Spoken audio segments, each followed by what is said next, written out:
कहानी का नाम है खून की प्यासी चुड़ैल। ये उस वक्त की कहानी है जब मैं गांव में अपनी दादी के साथ रहता था। मेरी उम्र 17 साल थी। मुझे भूत प्रेतों चुड़ैल इन सबको असली में देखने का शौक चढ़ा था। चुड़ैल की कहानियां तो मैं बड़े मजे से सुनता था और हमेशा बोलता था कि कितना मजा आएगा अगर किसी चुड़ैल से सच में मेरी मुलाकात हो जाए तो। मेरी दादी की किराना और दूध की डेयरी ऐसी दो दुकानें थी। दादी और मैं मिलके दोनों दुकान चलाते थे। गांव में हमारा बड़ा नाम था। हर रात को दुकान बंद करके दादी घर चली जाती और मैं अपने दोस्तों के साथ चौराहे पर बैठ के एक दूसरे को भूत प्रेतों की कहानियां सुनाते। कभी कभी गांव के बड़े बूढ़े भी हमारे साथ बैठ के हमें चुड़ैल की कहानियां सुनाते और कभी कभी तो गांव वालों से छुपते छुपाते हम तरह तरह की हॉन्टेड जगह पर जाते भी थे। इन सब में सबसे आगे मैं होता था। मुझे उन अमानवीय शक्तियों को ललकारने का बड़ा शौक था। पर मेरी जिंदगी में एक दिन ऐसा आया कि मुझे एहसास हो गया कि मैं कितनी बड़ी मुसीबत को बुलावा दे रहा था। उस रात दुकान बंद करके दादी घर पर चली गई थी और मैं दोस्तों के साथ दुकान की सीढ़ियों पर ही पंचायत लगा के बैठ गया था। मेरे एक दोस्त रामू ने चुड़ैल की एक सच्ची घटना बताई। पड़ोस के गांव वाले कुछ लोग हफ्ते भर पहले रात को जंगल से लौट रहे थे। उसी वक्त उन पर एक चुड़ैल ने हमला कर दिया था।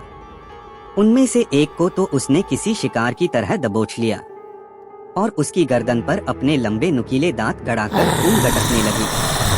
बाकी लोग जैसे तैसे जान बचा के भागे निकले थे और उनका वह दोस्त जिसका चुड़ैल ने खून पिया था, वह अगले ही दिन जंगल में तालाब के पास बेहोशी की हालत में मिला था।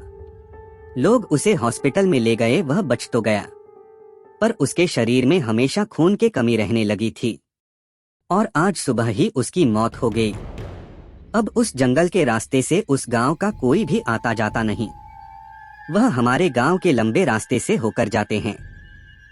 मैं बोला कि ये चुड़ैल भूत प्रेत सब कुछ अफवाह होगी, जंगल में कुछ और ही कांड हो रहा होगा। फिर मजाक मजाक में हम सब में शर्त लगी, जो कोई जंगल के बीचों बीच जाके पुराने पीपल के पेड़ पर लाल कपड़ा बांध के आएगा, वो सबसे बड़ा जिगर वाला माना जाएगा। उस चुनौती के लिए 3 लोग आगे आए, मैं, अशोक और सूर्य। और दूसरे ही दिन रात को दुकान बंद करने के बाद सबने घर पे बोल दिया कि दोस्त का बर्थडे है, थोड़ा लेट आएंगे। और फिर मैंने एक लाल रिबन जेब में रख ली और अशोक की मोटरसाइकिल पर हम रात के 11 बजे निकले और बाकी दोस्त जंगल की सीमा रेखा के पास खड़े रहे।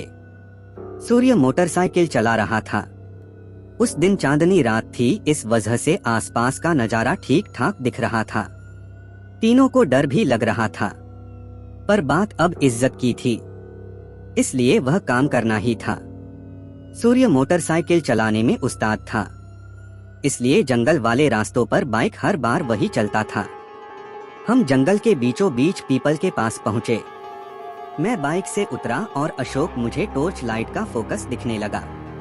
मैंने लाल रिबन निकली और जाके पीपल की टहनी को बांध दी और जब मैं पीछे मुड़ा तब एक नुकीले पत्थर से ठोकर लग के मुंह के बल गिर गया। मेरे पैर में गहरी चोट लगी और खून पानी की तरह बहने लगा। मेरे दोस्तों ने मुझे सहारा देकर बाइक पर बिठाया। फिर हम गाड़ी स्टार्ट करके गांव की तरफ निकल पड़े। बस थोड़ी ही दूर गए थे कि पीछे किसी की गुर्राने की आवाज आई। सूर्य ने मोटरसाइकिल रोक दी और हम तीनों ने बाइक पर ही बैठे बैठे पीछे मुड़ के देखा और उस वक्त जो नजरा हमारी आंखों के सामने था, उस देखकर कुछ समय के लिए हमारे दिल धड़कना, नाक सांस लेना भूल गए, क्योंकि मेरा खून जिन पत्थरों पर गिरा था उन पत्थरों को एक औरत एक एक करके चाट रही थी। वह औरत पूरी तरह खून से नहाई हुई थी, सिर्फ उसकी आंखों की सफेद पुतलियां दिख रही थी। खून चाटते वक्त वह हमारी तरफ ही दिख रही थी। तभी अचानक उसने पत्थर फेंका और हमारी तरफ झपट पड़ी और फिर सूर्य ने किसी रेसर की तरह बाइक भगाई।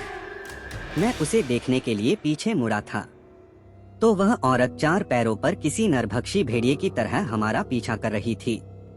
एक पल के लिए तो उसने हमें पकड़ ही लिया था, पर किस्मत से सूर्य के हाथ में बाइक थी उसने गाड़ी 90 या शायद 100 के स्पीड से भगाई थी और जब हम जंगल की सीमा के बाहर आ गए तब न जाने वो भयानक चुड़ैल कहीं गायब हो गई।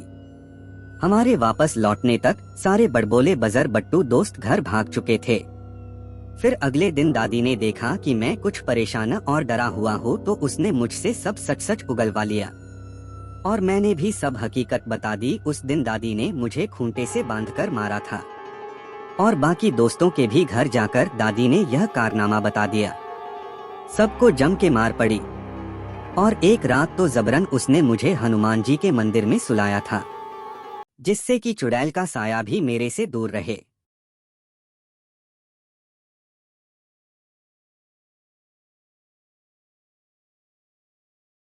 अगर आप ऐसी ही नई नई डरावनी कहानी सुनना चाहते हैं तो प्लीज हमारा चैनल ऑल यू वांट को जरूर सब्सक्राइब करें।